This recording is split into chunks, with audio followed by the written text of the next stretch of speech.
Hi everyone, welcome to another episode of HERcast with Dr. Chito. Breast cancer is a battle no one ever expects to fight. Yet when it comes, it demands everything: strength, resilience, and an unshakable will to survive. It challenges the very core of who we are, forcing us to confront fear, uncertainty, and pain. But within that battle lies an undeniable power: the power to rise, to fight, and to transform pain into purpose. Today on HERcast, we celebrate that power, the power of pink. Joining us is a woman who embodies strength, grace, and fearless determination. She's not just a visionary in the world of fashion, she's a warrior who faced breast cancer head on and emerged victorious. Miss Ifeoma Agbo-Udemaduka, the CEO and creative director of Ifeoma Designs, one of the Nigeria's top fashion houses, has spent years dressing women in confidence, style, and beauty. I'm one of those women, by the way. But today, she shares the most powerful design of all: her story of survival, courage, and transformation.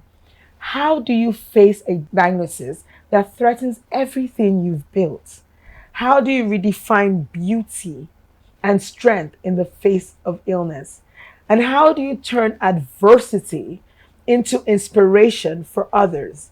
Get ready for a conversation that is raw, uplifting, and deeply personal. Because this is more than a fashion story, it's a testament to the unbreakable spirit of a woman who refused to be defeated. This is HERcast with Dr. Chito, and this is the power of pink.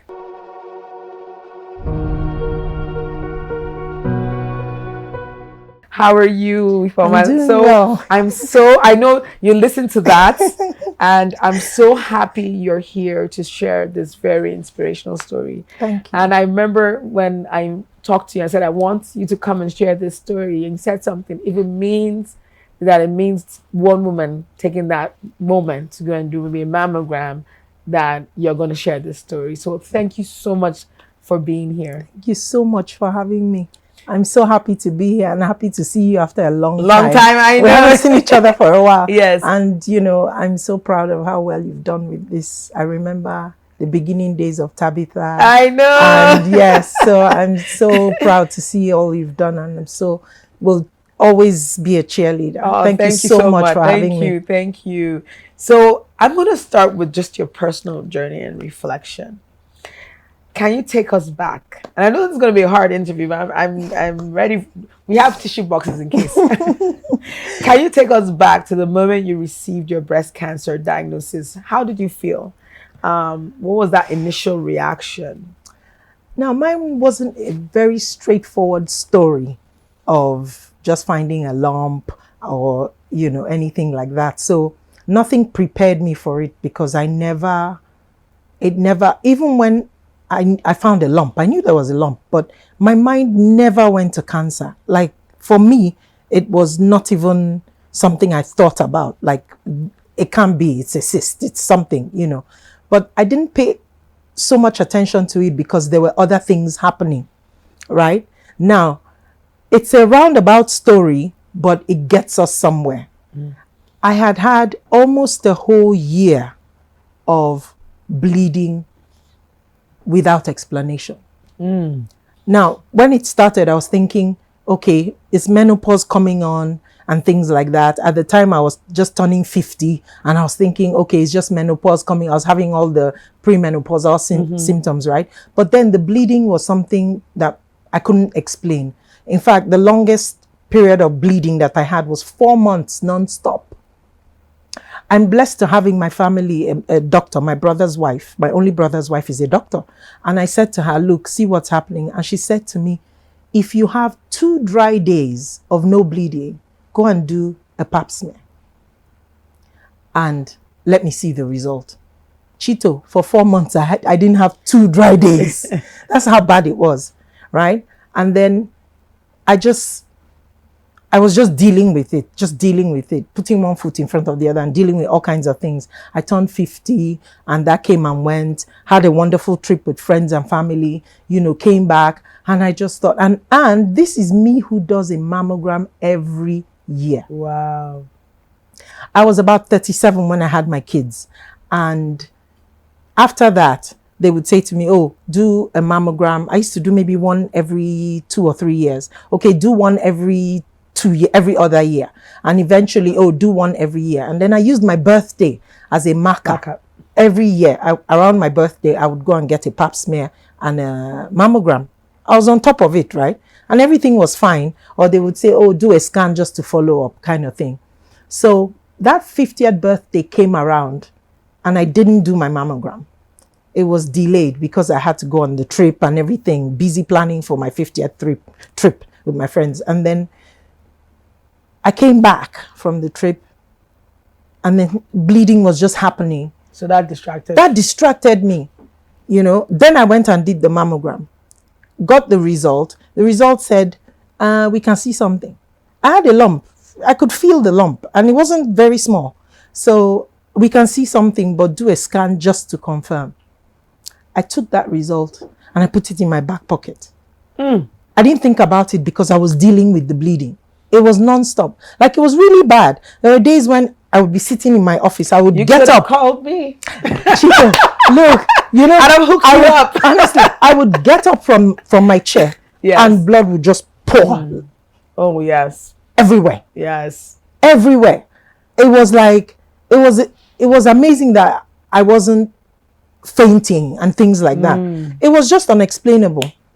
And then I thought, okay, enough. Let me go and see my doctor. So I went to my doctor, Dr. Yakubu at Well Life Hospital. Yes.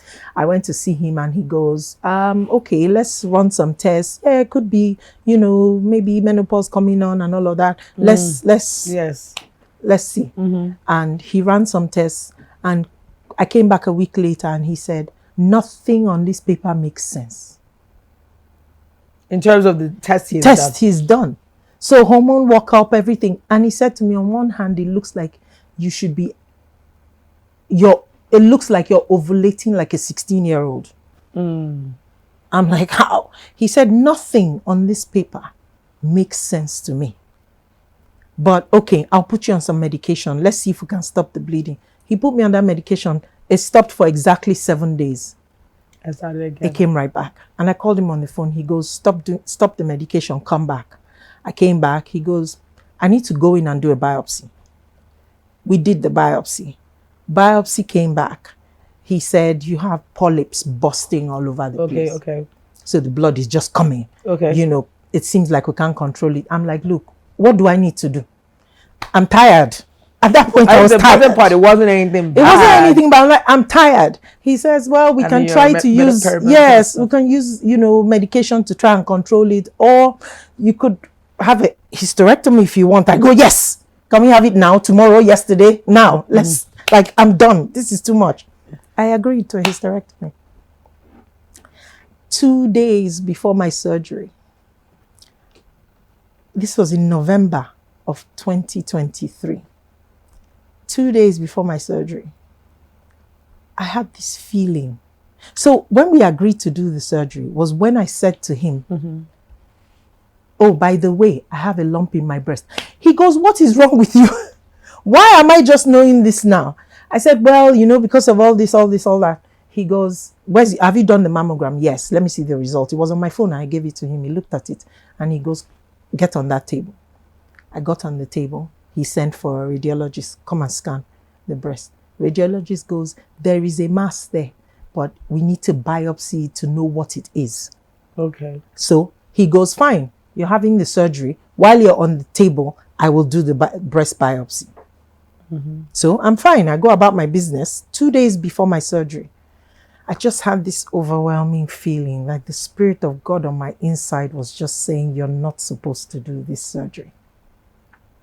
I didn't discuss it with anybody. I did not tell a soul about the surgery. About the feeling. Oh, the feeling. About the feeling. Okay. And it was just so overwhelming. I prayed about it and I thought, there's just nothing. In fact, that day, my pastor and his wife called me just to ask how I was doing and preparing for the surgery. And I didn't say anything about how I was feeling. You know, they encouraged me and all of that. So the next day, I got in the car, I go to the hospital, and I say to my doctor, as soon as I walk in, he goes, "You're not supposed to be here. Your surgery is at 6 tomorrow morning. Come in the evening." And I go, "No, I need to talk to you about something." And I said to him, "I just have a feeling I'm not supposed to have this surgery." And he says to me, "I've been doing this a long time. I've learned to listen to my patients. Yes. And if you say you're not supposed to have this surgery, we'll put it on hold." And then he said, "But don't wait too long. Just make your decision quickly." Then I said to him, "By the way, remember we still need to do the biopsy." He goes, "Yes, come back tomorrow. I will take you in and do the biopsy." And he did.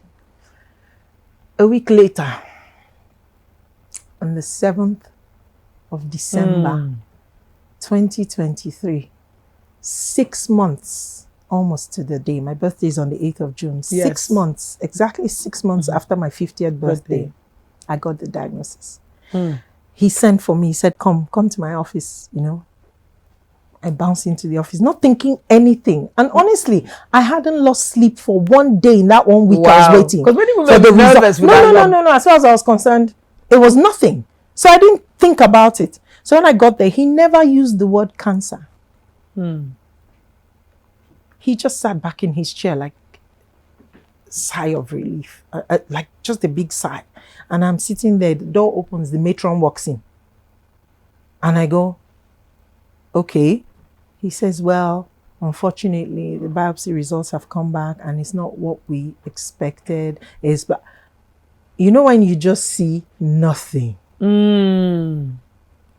So that was my reaction. I saw nothing. And I just felt tears coming down my eyes. Oh, see, I'm getting goosebumps. And I just saw, I felt nothing. I was there by myself. I didn't go with anybody. I just saw nothing. And the matron just came over and kind of was rubbing my shoulders. And I could see my doctor just, he was deflated. He just felt like, I could see it in his eyes. And I just sat there and he said to me, "You know, we will hit this head on, you know, just, you'll be fine." You know, all the encouraging words you use, yes. You use. Yes. And he picked his phone immediately. He asked front desk, book an appointment for her with the oncologist. Like everything was just, you know, and I said to him, "I need to go." He says, "Okay, go. I've asked the oncologist to make sure she sees you today. Come back." I got in the car. My sister-in-law, the doctor, she's on the phone with me. She goes, "How did it go?" And I sent her. The result was on my phone and I sent it to her. She called me immediately and goes, "You will be fine." She calls me on video. "You will be fine. You will be fine. Yeah. Where are you going? You will be fine." And I went straight to my best friend's house, Ugo. Oh, yes. I went to her house. As soon as she opened the door, I'm not sure I remember exactly what happened. It was like an out-of-body experience. It was like I was watching myself scream. And I like... Do you have tissue? This scream was coming out of me. Yes. And he didn't feel like it was coming out of me. Yes. It was like an out-of-body experience. And the next time, I kind of got myself together. I was in her bedroom with her husband, and they were just holding me. And my sister shows up immediately. My youngest sister, she also lives in Abuja, shows up, and just, everybody just, you know. And then, all of a sudden, I calmed down. And I didn't say a word. I couldn't speak. I was just sitting there.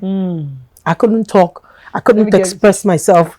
I couldn't say, "Oh my God, I haven't cried about this in so long." Remember, I did psychology too. Yeah. I warned you. You know, when I tell this story, I don't cry. So it's strange that I'm actually crying. I did psychology. Yeah. I don't cry when I tell this story, because for me it's a story. But nobody has triggered.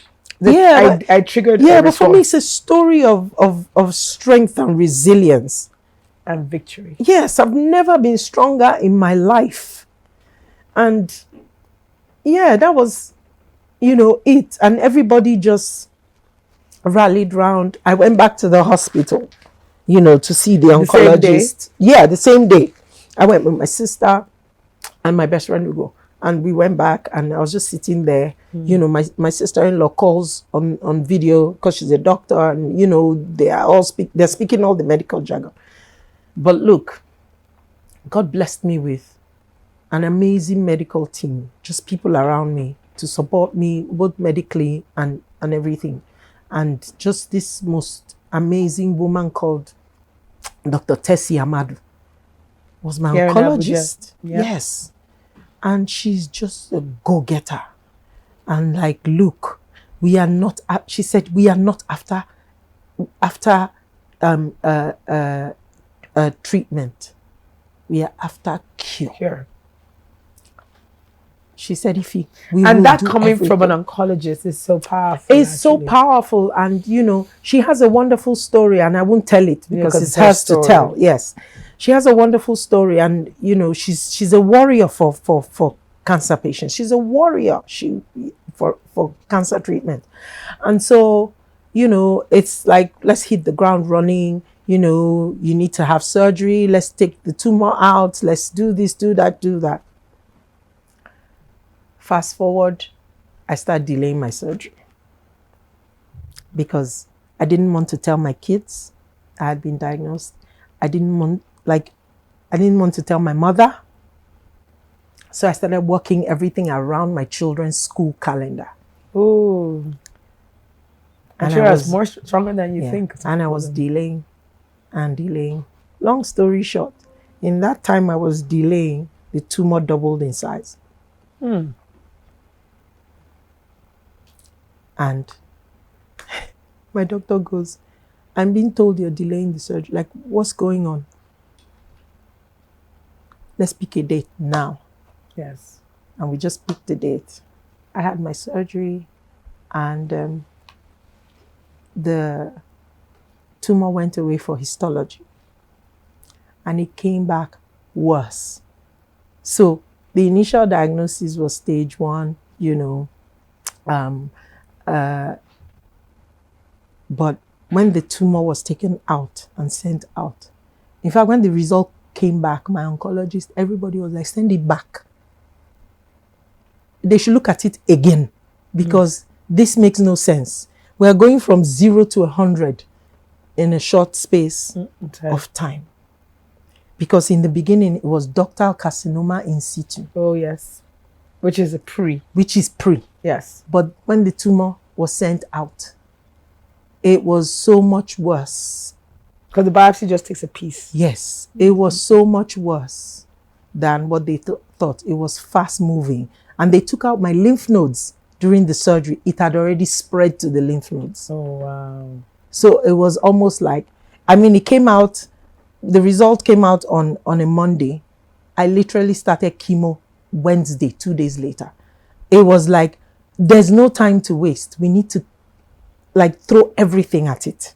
And Dr. Tessie said to me, Ify, you need to bear with us. Just bear with us. We will throw everything at you, but we are after a cure. We don't want 5 years from now to see this cancer back. We will throw everything at you. This thing is moving too fast.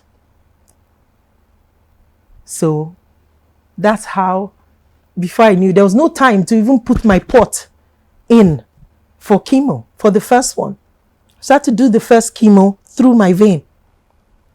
It was not Yes, it was not easy. Chemo, excuse my French, chemo is a bastard. It is. Chemotherapy is a bastard. Excuse for that. It is hard. Look, it's hard. A lot of people will be shocked to hear me say that. People who saw me go through chemo will be very surprised. Because you are showing strength. But it is a strong, but effective. Very effective course of very treatment. Effective. So I had chemo, I had radio.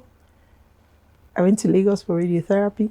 I mean, it was, let's did call it radiotherapy in Lagos. I did radiotherapy in Lagos and Marcel Ruth. Yes. She was on this show not long ago. Lovely lady. They have a great facility there. I had, let's say, a whole year of going through this. 1 whole year. So from the beginning of 2024 till December was just treatment, you know. But a But lot what was of the good most things difficult? happened. What we say is the most difficult part of your journey, and how did you? And how you talk about nobody would know how you reacted to chemo. How did you find the strength to just keep going on? My faith. My faith. At the very beginning, I said to God, what is this about? I even struggled to pray at some point. And I spoke to my pastor and I said, my pastor, by the way, is Dr. Abel Damina. I spoke to him. I'm so very proud. I'm so very proudly his daughter. Yes. He's such a father to me. He's such a father to us in Power City, honestly. Yes. I said to him, Papa, I'm struggling to pray. Yes. And he said to me, don't. And I thought, I was about to say this. He said, don't. Yeah. He said, Ify, everything I've taught you guys. Am I the only one calls you Ifeoma? Yes, you're the only one that calls me Ifeoma. Most people call me Ify. So he said, don't. He said, you've been all these years and months you've been praying. I say to you guys, when you're praying, you're banking prayers for the days when you can't pray. He said, there's loads of us around the world praying for you. He said, when you can't, don't. He said, God knows exactly where you are. Your heart is. And yes. And what you need. And there's a lot of us praying for you. Stay focused. Yes, stay focused on your treatment. Stay focused. Just do everything you need to do. And he goes, Ify, we have ministry to do. So you need to do what you need to do with cancer treatment so that we can come out the other side. There's a lot of ministry to do. There are many lives to be saved for Christ. Yes. And that gave me a lot of strength. So I stopped judging myself about not being able to pray. Chemo was hard. It was hard. The most difficult part was not being able to explain to anyone what it felt like. But by this time, your kids already knew what you were going through. It was a hard thing. It was difficult to break it to them. It was difficult. Children are stronger than we think. Look, they become your strength too. We didn't break it to them until even after the surgery. I'd had the surgery before we broke it to them. We brought them home from school. They're in boarding school. Brought them home from school and told them. I had their dad also with me. We're not together, but he was really supportive through everything. And he and I sat the two of them down and broke the news to them, and they just they cried like grown-ups. They didn't bawl and I told this generation. Honestly, they just silently just cried, and then it was just they were home for a week or so, and that week was just us cocooning at home. They went to one chemo session with me. So, I wanted them there because so that they won't feel so scared. They won't think it was something so, fearful. So, and it was hard. Cancer is hard. The treatment is very difficult to go through. It's not easy. I know that I carried it well. I know. But till now, I can't quite put into words, exactly what it felt like. There are no words. Are you going to trust? Sometimes creatives like you may not always be able to put things in words. Do you think you're reflecting your feelings on your new fashions that are coming out now? Funny enough, your creativity. Yes, but at the time, yes, I channeled my creativity or that outward expression into a home. So at the time when all of this was happening, I was building a home.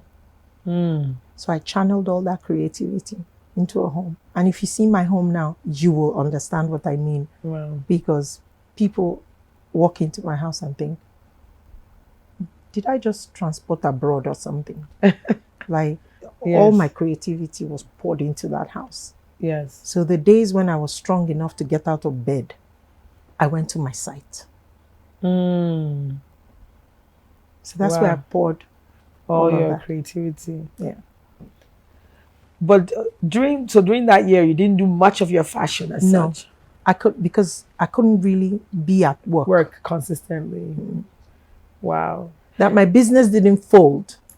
Of course, everything. I mean, it's just the grace of God. Yeah. It's the grace of God and just having good people working for me, just keeping things going. Isn't it amazing sometimes how everything is already set before something happens? When it happens, it's like, okay, you knew this was coming because everything seems to be set for what I'm going through somehow. Yeah. So It's a lot. in terms of lessons, now try and transform this into inspiration and lessons of and empowerment. What are some misconceptions about breast cancer that you wish most people understood? What are some things that before you had this that you thought, and now you have it, like, what is one misconception? It's not a misconception I had, but it's a general misconception that's out there.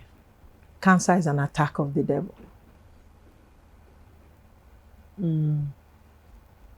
It isn't always.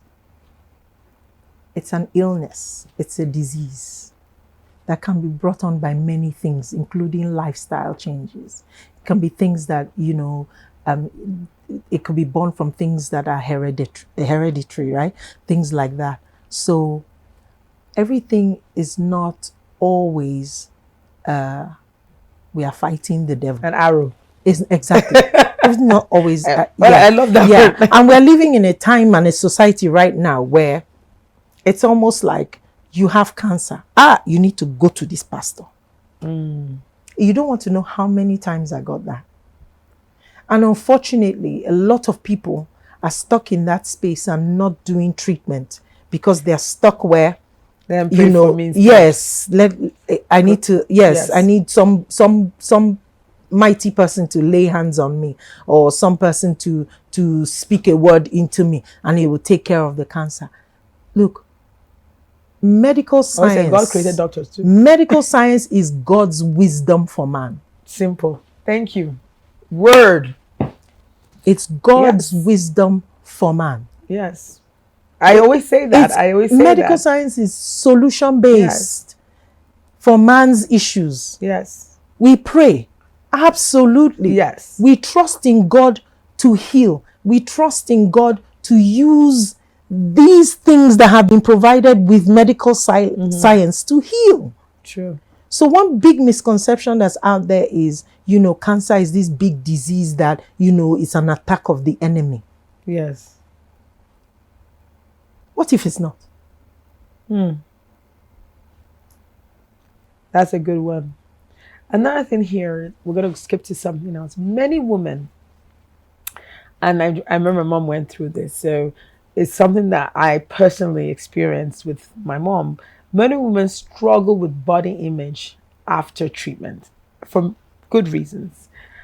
How did you navigate this, and what advice we give to women facing similar challenges?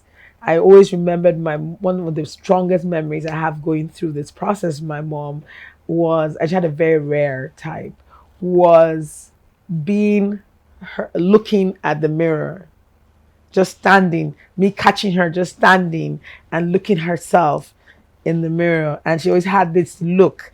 And then I would come and say, hey, sexy, and I realized that image of her body really, really did affect her. And I started working on that very seriously. Because I was putting out fires, my mom, and she was such a strong person as well. What has happened? How did this affect you, and how have you navigated this, and how have you been able to cope? And what lessons do you want other people to learn about this? Because people don't talk about, people talk about cancer so much, treatment, but nobody talks about the part of surviving it and life after it. Yeah. Yes. You survive cancer in your mind. That's where the biggest battle happens. In your mind. And will it happen? Yes.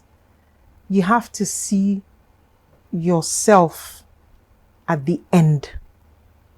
You have to find a way to see yourself at the end of treatment, at the end of the whole thing. If you don't, you can get stuck in that place where this is a bad thing that has happened to me. And you stay in that space. Your body will change. Yes, my body isn't what it was before diagnosis. It isn't. It's been through a lot. I lost all my hair. In fact, by the second round of chemo, all my hair was gone. It just fell out. And shaving my head was, I'm trying not to use the word joyful, but it was made joyful because I had two friends there with me, and I just sat on a stool. I thought, I'll sit somewhere and get up and there's hair. And I said, shave my head. And one was dancing in the corner and the other one was shaving my head, and we were laughing. So they made that experience, I was able to get through it easily, right? And so I've looked at my body, not always happy with how it looks, but never looking at it as something bad. Now, one thing that never happened to me, one emotion I never had from beginning to end was fear. I never had that. A lot of people have asked me, were you afraid? Never. Because that's the most common emotion. Yes, never. When people go through this. The day of my surgery, the anesthesiologist said to me, I said, can I be awake for the surgery? And he was like, we're going so close to your heart. Yes. Now, my lump was in the left breast. Okay. That's where my heart is. He said, it's a major surgery. You cannot be awake. And he said to me, he went through the whole thing, explained everything. Then he said to me, are you afraid? I said, no. He said, why? I said, well, the one time I've been under anesthesia, I didn't like how it was coming out of it. I remember it so vividly. That's why I don't like that, And he said to me, if you're going to be awake for this surgery, I will not be your anesthesiologist. He said, we have to be in control of what's happening. So you need to be under. He said, are you afraid? I said, afraid of what? He said, are you afraid of what might happen? I said to him, I'm not going to die. I said, I'm not going to die. I said, I'm not afraid of dying because I'm not going to die. Yes. My life is hid in Christ in God. Yes. I will not die. So don't worry about it. My issue is not fear. Fine, I understand why you have to put me under. Put me under. I never experienced fear. Wow. Never, not once. As sick as I was some days where I couldn't get out of bed. I was never afraid because I saw myself at the end. Hey, wow. Wow. While I was going through it. Was it hard? Yes. Were there days when, I don't want to do this anymore. But never fear. So because I never had fear, I never looked at my body, I was more concerned about roles. I was more concerned about weight. Yeah. Like, I need to get this weight off. Now, the chemo I was on was one of those that makes you swell. Yes. Not one of those that makes you shrink. Yes. So I was going through chemo and swelling, getting bigger and bigger. And if you had seen me, you wouldn't think, oh, she's getting fatter. You would say she's swelling. I looked like somebody literally blew air into me. I was just swelling, from the chemo. Wow. So I was more concerned about how long is it going to take me to get this weight off? I'm still working on it, right? Yes. Rather than, okay, one breast is, looks like this and one breast looks like that. No. I think that's super amazing. I mean, I'm realistic in saying maybe down the line, if I find myself in a relationship, right? Yes. Or in an intimate relationship, maybe that may be an issue. But now, but would it be, because there's so many, like, even when we talk about mastectomy, removal of the breast, we also talk about reconstruction. And, sometimes you have people removing the breast just because they have genetic risk factors for having it. I think a lot has been done. But I always tell people, one of these, when I see cancer survivors, I always go into really about survival after cancer, body image, mood, intimacy. mood is a big one. Yes, mood is major. A big one. I try to tell people your mood will fluctuate. Mood is a big one and you have to be intentional about how you allow your mood. Yes. And the mood swings you have. You have to be intentional about how you go in and out of those moods. So if you find yourself, like that's what I did. If I found myself really down in the dumps, I used to say to myself, the word that God gave me at the beginning while I was going through it, I'm strengthened with might by the Spirit in the inner man. Ephesians 3:16. I am strengthened with might by the Spirit in my inner man. I used to say that like under my breath. I'm strengthened with might by the Spirit of God in my inside. I used to say that all the time, just to give myself Yes. something to, you know, yeah. And having my kids around, you know, whenever they were around, just, I wanted to be my brightest self for them. That helped a lot.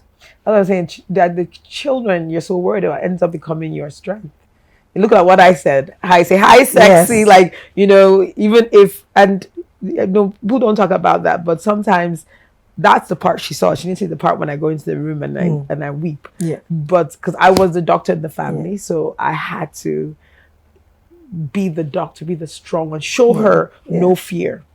But you're right, even for those around you, the most common emotion is fear. It's fear. But because you didn't have fear, they dealt with their condition. I think that's, You know, I saw the fear in all their eyes. or you could see the fear. I could see it. Everyone around me was struggling, like really bad. They were all struggling really bad.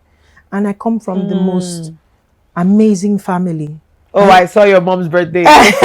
funky family. My siblings are sent from heaven. I'm sure they'll love to hear this. They are sent from heaven. Till this day, everybody just jumped into action, like, okay, what do we need to do? Like, how do we need to do? Like, what needs doing? Yes. Let's just do it. You see, you're answering my next question, which was Oh, about okay. No, which is great. I want to keep going. Which was about Yeah. faith, community, Yeah. and maybe your personal mindset and how it got you through. I had the best. And that's why you stayed here to do your treatment. Oh, let me tell you. that's Everybody 14. said, go to America. That's the first Go thing. in fact, go to the UK was the first one, including family. They were like, oh, second opinion. I sat there very calmly and I said, no, I have a peace about it in my spirit. I will do my treatment here. I have faith in Nigerian doctors. Oh, they'll love to hear that. I do. I do. Yes. I'm telling you. Yes. You know, it's the system that fails us. Yes, the system. That's the thing. I always tell people, it's the system. It's the system that fails us. That fails us. And What's put in Nigerian place. doctors do work miracles with little. very little. I said, I have faith in what's in front of me. So I'm not going anywhere. And I just, like, Nigerian doctors are amazing. Oh, Yes. they are amazing. Amazing. If you see the surgeon who did my surgery, young man, Dr. Bashir, if he walks past here, you'll be like, like, shift, move, who is that person? That's how unassuming and simple he is. Yes. But my surgery was filmed and I watched it. I sent that video to an auntie of mine who's in the US and she's in the medical field.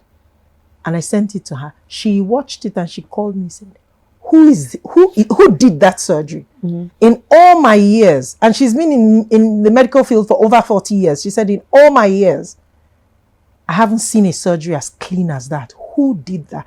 Young man. Young man. So don't think when people look young, they're not good. Look, I'm telling you, not just young. If you see phenomenal. Unassuming, small build, just you be like, yes. I'm telling you, amazing. I think that's the kind of encouragement that I think people need to hear. People need to hear that. You need to hear that. And Nigerian doctors are doing amazing things. I'm telling you. You know, I tell people that what we're doing, like, and it wasn't about Nigeria, is the progress, especially also in the private sector, the progress of things being done, the people coming back. And Nigerian doctors are now infused with that. Doctors were trained here, and doctors have said, I'm going to return here. And they're doing amazing things across the country. Yes. And with so much advancement compared to the past, so much advancement. And people don't talk about that advancement. But there's so much negative energy into the health space that doesn't even help people. No, people are afraid because they only hear the bad stories. Always on news and papers. Yes. Only hear the bad stories. And Nigerians, being who we are, we amplify everything that's bad about Nigeria or bad about ourselves, rather than focus on the good. For every negative story, there are 50 positive stories. Amazing. Yes. But we amplify The the negatives, negative ones. always. Yes. Medical malpractice happens everywhere in the world. Yes. Everywhere. People die on the table I for think, stupid reasons. Everywhere in the world. Definitely. And I think what I try to understand is, okay, let's get the system right. Yeah. Let's put the system in place, because we have the resources. We have the resources. We have the We have the resources. resources. I have the most amazing surgeon. I have the most amazing oncologist. Like Dr. Tessie is just the warrior for cancer. She's amazing. Chito, that woman is amazing. Then I had extra support from another oncologist. Her name is Dr. Shade. She's in Seattle. Wow. And she's best friend to my sister-in-law, who's also a doctor. And so, I love it when I see doctors open to work with other doctors, even if they're And I'm hearing women's names. No, all women. Yes, all women. Yes. And Dr. Tessie was open to, look at all my results and everything with Shade in Seattle. Like, okay, what do we need to do and all that. It was just wonderful. I had the best team, best family. Like, brethren in Christ were just, because these are the other ingredients to the journey. Yes, that you had. That support. Very, very important. It keeps the person Has this going. triggered any new projects or initiatives? Or I really, want to, I don't know how, but I really want to be able to do this more, like talk to people more about, cancer, the treatments and things that you can do to support people who are going through cancer. Not everybody you has already started, right? Well, I guess so. This is it. You just go on platforms and speak. I'm not afraid to tell my story. That's what I'm saying. I'm not. That story, this story you're saying, as I sit here, this story will save lives. I hope it right does. Now, someone's going to be going through your journey, maybe about to just want to die, and hear this story and get up and say, this is how I'm going to face it. Yeah. This is how I'm going to look at this. I always say this about cancer.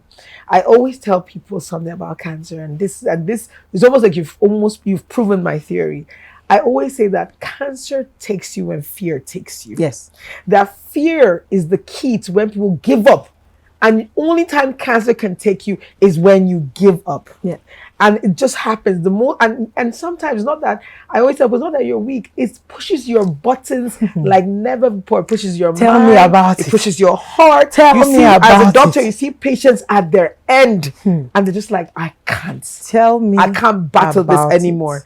And then it goes to the end. Yeah. They're ready. They actually go to a place like, I'm ready. It's almost like they have to be ready before cancer takes them. Yeah. I'm done. Yeah. And so that's why I call it a battle. It Because in a is. battle, one person grows weak in it. It is. But I love the fact that you said I didn't have fear and I saw an end, and your end was a positive. Yes, I saw end in your myself at the journey. end. Yes. Before, like going through. Look, cancer treatment is difficult. I'm not even going to pretend that it isn't. Everybody who saw me go through it was thinking, oh my God, you're so strong. You're so, and okay, but I won't argue that because it's difficult. Till now, I can't really put it into words what it felt like. It will come to you. To go through it, right? It will come to There's you. still, I get flashes of memories of some days, but God knows what we need at every time. Yes. I'll give you an example. There was 4 days, right? Like I had chemo one day, and then usually the worst hits me 2 days after the chemo is when I start getting really sick. And it lasts for, a little while. There was a time I didn't want to speak to anybody. I didn't want to talk. I was so sick. I didn't want to talk. I didn't nothing. And for 4 days, I saw nobody. Like I always had people around me. My chemo treatments were a celebration. Like every time I had chemo, there were maybe 7, 8, sometimes 10 people in the room. Drinking, eating, laughing, just making it a happy atmosphere. And there I was receiving chemo, right? So, so there were people with me all the time. There were people coming to my house, my family, my sister. 4 days, nobody came. Nobody. And everybody thought everybody else was with me. Everybody had something that wouldn't let them see me for those 4 days. And I called nobody. God knew what I needed. He knew I needed that quiet time. Yes. And he kept everybody busy. And when they all came back, like, oh, apologetic, like, oh, sorry, you haven't seen me. It's been this one, that one, that one. And I was just smiling. I was like, you guys just don't know. Yes. You guys being away was an answer to prayer. Because I said to God, I don't want to see anybody. Like, I'm just so. God knows what we need at every point in time. And he will orchestrate things around you. Definitely. For those things to happen. What message do you want to send to women who may be going through their own battles now, whatever that battle may be? First of all, every woman get a mammogram.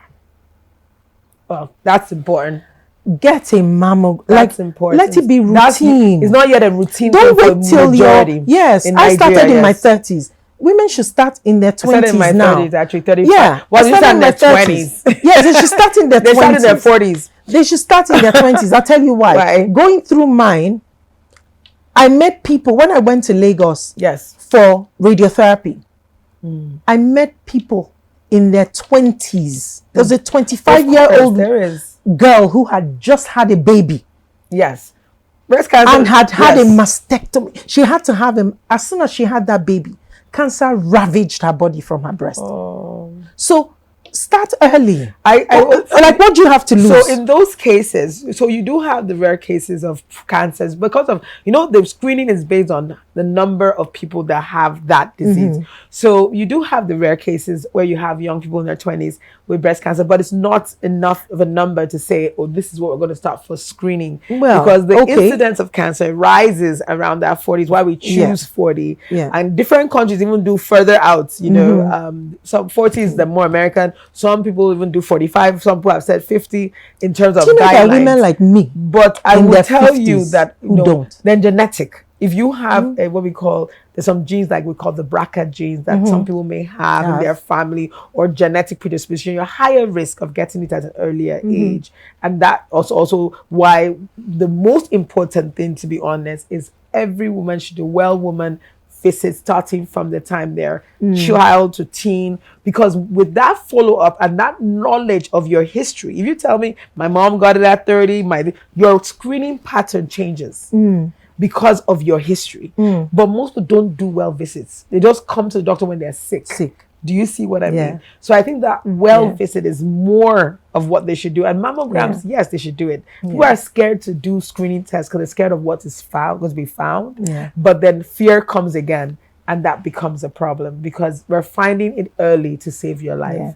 Because even as much as you felt that delayed here, trust me, if you're not doing it at all, it would have been a worse off story completely. I know. I remember Dr. Tessie saying to me, Ify, we caught it early. Early, yes. Just know that. We caught it early. Yes. So let's do what we need to do. That's important. Cancer is not a death sentence anymore. No. And I think Dr. Lebute, when she came here, made that mention that cancer is a cure. So she talked about that as well. Yes. So now I want to say, if you could leave the world with one lasting message about strength, resilience, and survival, what would it be? It would be that everything you need to live life, survive life, and thrive is already on your inside. Oh, amazing. It's not coming from anywhere. It's already on your inside. Like I said, the word that got, planted in me through this was that I am, Ephesians 3:16. Ephesians 3:16. I'm strengthened with might by the Spirit in my inner man. The Spirit of God lives on my inside. So it means that everything I need for life is on my inside. So I'm not looking out, but looking in to find it. Amazing. Is life easy? Not for anybody. Not for anybody. Rich, poor, young, old, not for anybody. But it's only as easy as you decide it will be for you. Yes. Because you can have an issue and decide to pack yourself there and Yes. stay there. Yes. And it becomes bigger than what it originally started as. True. But then if you have a mindset of, this too shall pass, I will survive this. I can see myself at the end, Yes. even from here where it is very difficult. Yes. It helps you go through the journey of life. True. And it's worked for me. I'm like you. We've said before I that we're know. both the same Say kind that of thing people. again about the strong woman thing. Because you said something. I'm like, I'm there with you. When you're looked at as a strong woman. This is- whole strong Yes, woman. yes. You said something about it, so you're going to say it again. It's difficult. It's difficult to ask for help. Yes. You don't know how to ask for help. And it's not pride. Because It's not pride. Not Oh pride. no, it's not pride. It's not Your pride. brain just doesn't know how to Articulate. Yes. That I need help. Yeah. So when I have a problem, Yes. my brain goes to, how do I solve it? Yes. I don't think, who can help me? Yes. My brain never goes there. Yes. I always think, how do I solve it? But then I'm also everybody's problem solver.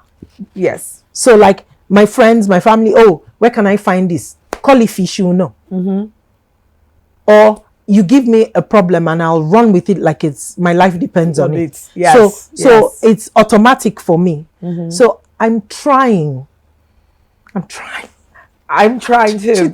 Like people come and say, find someone to help you. This person can help. And I said, yes, but I don't know how. Yes. I can articulate how that person can help me. Yes. So I just do it. Yes. You And know? you know the downside I of that, just do Chito, it. Yes. is everybody, because we are like that, everybody thinks you're always fine.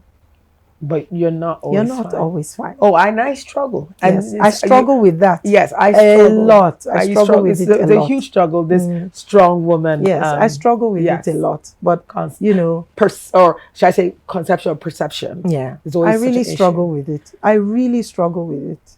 And we need to- struggle and with it. this is going to be another episode because we really need to understand how to deal with that, for people to understand that, because that's also a woman's problem, I feel. Yeah. And it makes you go to the back burner. Yeah. And we like one of the episodes we just had, and it makes you sometimes get to a place you're running on empty. You're running on empty. I've had so many that's cycles of dangerous. running on empty. Running on empty. in my life. Yes. Right? I've had so many cycles of running on empty. And not many people.